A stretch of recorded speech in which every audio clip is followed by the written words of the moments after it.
जननी जन्म सौख्यानां वर्धनी कुलसंपदां पदवी पूर्व पुण्यानां लिख्यते जन्म पत्रिका गजाननं भूतगणादिसेवितं कपित्त जम्बू फलसार पक्षितं उमासुदं सोह विनाश कारणं नमामि विघ्नेश्वर पादपंकजम् आदित्याय च सोमाय मंगलाय बुधाय च गुरु शुक्र शनिभ्यश्च राघवे केतवे நமஹ.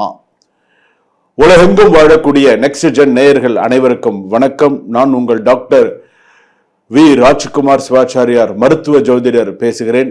எல்லாரும் எப்படி இருக்கீங்க? நலமா இருப்பீங்க நம்புறேன். இன்றைய தினம் நாம் பார்க்கக்கூடியது ஆடி மாத ராசி பலன்கள். ஆடி மாத ராசி பலன்கள்ல என்ன சுவாமி, ஆடி மாசத்துல எப்படி கிரகங்கள் எப்படி இருக்கும்? ஆடி மாதம் அப்படின்னு நம்ம எடுத்துட்டோம்னு சொன்னா சூரியன் ஒரு ராசியிலிருந்து வரக்கூடியது. மேஷ ராசி, ரிஷப ராசி, மிதுன ராசி. இப்போ ஆடி மாசத்துக்கு வரும்பொழுது எந்த ராசிக்கு வரார்?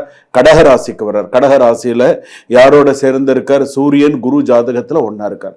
அப்ப இந்த ராசிக்கு எப்படி இருக்கும்? கடக ராசி அப்படி இப்போ கடகத்துல சூரியன் வரார். அப்ப இந்த ஆடி மாத ராசி பலன்கள் அப்படின்னு சொல்லும்போது மேஷத்துல கிரகங்கள் கிடையாது. ரிஷபத்துல செவ்வாய், மிதுனத்துல புதன், அதே போல கடகத்துல சூரியன் குரு, சிம்மத்துல பாத்தீங்கன்னா சுக்கிரன், கேது ஜாதகத்துல இருக்கு. அதே போல கும்பத்துல ராகு, அதே போல மீனத்துல சனி இருக்க. இந்த பலன்களை எல்லாம் நம்ம பார்க்க போறோம். ஆடி மாத ராசி பலன்கள் எப்படி இருக்கு? இது என்ன உங்களுக்கு எச்சரிக்கையான பதிவா அல்லது உங்களுக்கு என்ன சொல்ல வருது? இதுதான் இதுல முக்கியமானது. எச்சரிக்கையா அதிர்ஷ்டமா? ஒரே வார்த்தை. உங்களுக்கு இந்த ஆடி மாசம் 12 ராசிக்கு ரெண்டே விஷயம்தான். அதிர்ஷ்டமா எச்சரிக்கையா? அதிர்ஷ்டம்னா எப்படி, எச்சரிக்கைன்னா எப்படி? இதுதான் நீங்க தெரிஞ்சுக்க போறீங்க. எச்சரிக்கைன்னா கண்டிப்பா எல்லா விஷயத்திலும் எச்சரிக்கையா தான் இருந்தாங்க, வேற வழி கிடையாது. நம்ம எவ்வளவுதான் சில விஷயங்கள் நம்ம பார்த்து செஞ்சாலும் சில விஷயங்கள் நமக்கு தெரியாது. ஏதோ ஒரு பிரச்சனைகள் வரும், ஏதோ ஒரு விஷயங்கள் நம்ம சமாளிப்போம், ஏதோ ஒரு விஷயங்கள் நடந்துட்டு இருக்கும். ஸோ இருக்கட்டும், அது ஒரு புறம் இருக்கட்டும். அப்போ இந்த ஆடி மாத ராசி பலன்கள் அப்படின்னு சொல்லும்போது இந்த 12 ராசிக்கும் எப்படி இருக்கு அப்படிங்கறத எல்லாமே முழுமையாக எல்லா ராசிக்குமே பார்ப்போம். என்னென்ன ராசியுடைய, அதே போல என்னென்ன அம்மனை வழிபாடு செய்தால், எந்தெந்த அம்மன் வழிபாடு செய்தால் சிறப்பு அப்படிங்கிறதையும் நம்ம பார்ப்போம். ஒன்று விடாம கடைசி வரைக்கும் வீடியோ ஸ்கிப் பண்ணாம பாருங்க. அப்பதான் ராசியில என்னென்ன விஷயங்கள், நடுவில் என்னென்ன சொல்லியிருக்கேன், எதுவும் ஸ்லோகங்கள் சொல்லியிருக்கேன்னா எப்படி இருக்கு என்னங்கிறத தெரிஞ்சுக்கலாம். வாங்க வீடியோக்குள்ள போலாம். கடகராசி நேயர்களே, உங்களுக்கு இந்த ஆடி மாத ராசி பலன்கள் எப்படி இருக்கு? ஒரு தவறான மனிதரால், ஒரு தவறான நண்பரால், ஒரு தவறான ரொம்ப உற்ற நண்பரால் ஒரு தாமதத்தை ஏற்படுத்தி அதனால ஒரு மனக்குழப்பம், மனப்பிரச்சனை அதனால ஒரு மன இறுக்கம், ஒரு ஸ்ட்ரெஸ் ஏற்படுறதுக்கான வாய்ப்புகள் நிறைய இருக்கு. அதனால அந்த இந்த மாசத்துல சில விஷயங்கள் தாமதப்படுது அப்படின்னு சொன்னா அதுக்கு ஒரு சில காரணங்கள் இருக்கு.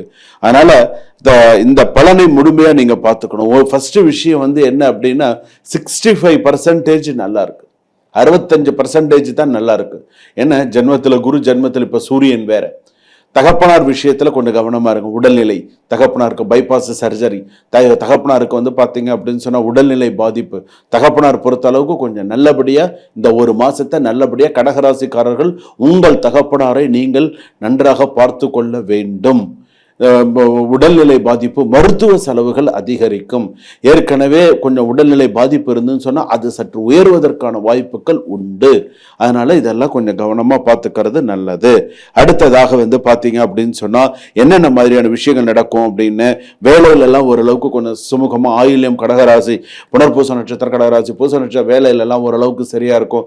வேலை விஷயங்கள் ஓரளவுக்கு கொஞ்சம் நல்லபடியா போயிட்டு இருக்கும். சில பேருக்கு வேலை விஷயத்துல சில தடுமாற்றங்கள் இருந்தாலும் வேலையை விட்டுறலாமா, சொந்த தொழில் போயிடலாமா, இல்லை இடம் மாதிரி வேலை செய்யலாமா, வெளிநாடு போகலாமாங்கிற எண்ணங்கள்லாம் வரும். கொஞ்சம் அட்ஜஸ்ட் பண்ணி கொஞ்சம் வேலை செய்யுங்க. ஒரு நிறுவனத்திலிருந்து அழைப்பு வரக்கூடிய வாய்ப்புகள் உண்டு. ஒரு நிறுவனத்திலிருந்து கண்டிப்பாக ஒரு அழைப்பு ஆடி மாசத்துல கண்டிப்பா வரும். அதை நீங்க அக்செப்ட் பண்ண வேண்டிய ஒரு சூழ்நிலையும் வரலாம். அதனால அந்த ஒரு விஷயத்துல கொஞ்சம் கவனமா இருங்க. அடுத்ததாக சக ஊழியர்களிடம் உங்கள் திட்டங்களை முழுமையாக போயிடணும். சார் நான் அங்க போறேன் சார், நான் இந்த இடத்துக்கு வேலைக்கு எழுதி போட்டிருக்கேன் சார், நான் அந்த இடத்துக்கு போறேன் சார். சக ஊழியர்கள் கிட்ட என்ன சொல்லணுமோ அதை மட்டும் சொல்லுங்க. எல்லாத்தையுமே சொல்லணும் அப்படிங்கிறது இல்லை, அது உங்களுக்கு பிரச்சனையை ஏற்படுத்தும். அடுத்ததாக அரசு தேர்வு, ஒப்பந்த, நிரந்தர நியமனம் மற்றும் விஷயங்கள் சாதகமான முன்னேற்றம் பல முறை பல காரியம் இப்போது பலன் தரும். சரி, நல்ல விஷயங்கள் நல்ல பலன்கள் தரும். சொந்த தொழிலில் இருப்பவர்களுக்கெல்லாம் நல்ல முதலீடு, ஓரளவுக்கு கொஞ்சம் சக்சஸ்ஃபுல்லா கொண்டு போறதுக்கான வாய்ப்புகள் உண்டு. கடனை யாரை நம்பி கொடுக்காதீங்க, கடனா கொடுக்காதீங்க. நீங்க ஒரு வியாபாரம் பண்றீங்கன்னா கடன் கொடுத்துதான் வியாபாரம் பண்ணணும்லாம் நினைக்காதீங்க. காசு கொடுத்து வாங்கிட்டு போறோம் ஒருத்தனா இருந்தா கூட பரவாயில்ல, கடன் சொல்லி வாங்கிட்டு போறதை ரொம்ப அனுமதிக்காதீங்க. போனா திரும்ப வராது. ரொம்ப அவ்வளோ சீக்கிரம் வராது. பண வரவு அப்படின்றது நிலம், வீடு, கமிஷன், பழைய முதலீட்டிலிருந்து வருமானம் கிடைக்க எதிர்பார்த்த செலவுகளும் வருவாயை விட செலவு அதிகம் ஆக்க விடாதீர்கள். ஸோ அதை மட்டும் பார்த்துக்கோ. கணவன் மனைவி கூட குடும்பத்தில் பாசம் புரிதல் அதிகரிக்கும். நீண்ட நாட்களாக இருந்த மன வருத்தம் கரையும். உறவினர்களின் தலையீட்டை கட்டுப்படுத்தினால் மகிழ்ச்சி தரும். உறவினர்கள் எதுல தலையிடணுமோ அதுல தான் தலையிடணும். எல்லாத்துலயுமே மூக்க நுழைச்சாங்க அப்படின்னு சொன்னா அது கஷ்டம். அது கட்டுப்படுத்தினால் சிறப்பு. ஞாபகம் வச்சுக்கோங்க. அடுத்ததாக திருமண யோகம் நல்லா இருக்கு. திருமணத்துக்கு பேசலாம். திருமணம் மறுமணம் எது இருந்தாலுமே எல்லாம் நல்லபடியாக நடக்கிறதுக்கான வாய்ப்பு இருக்கு. பிரிந்து வாழ்பவர்களுக்கு மீண்டும் ஒரு சந்தர்ப்பம், பேசும் வாய்ப்பு உருவாகும். குழந்தைகள் தொடர்பான முடிவுகளில் அமைதியாக செயல்பட்டால் நல்ல முன்னேற்றம் ஏற்படும். ஸோ இதை ஞாபகம் வச்சுக்கோங்க. மாணவர்கள் உயர்கல்வி, மருத்துவம், பொறியியல், அரசு போட்டித் தேர்வுகளில் ஓரளவுக்கு சக்சஸ் பண்ண முடியும். உங்கள் வெற்றிக்கு அழைத்து செல்லக்கூடிய சூழ்நிலைகள், நீண்ட காலமாக நடந்திருந்த கோர்ட் கேஸ் எல்லாம் சில விஷயங்கள் சக்சஸ் ஆகிறதுக்கான வாய்ப்புகள் இருக்கு.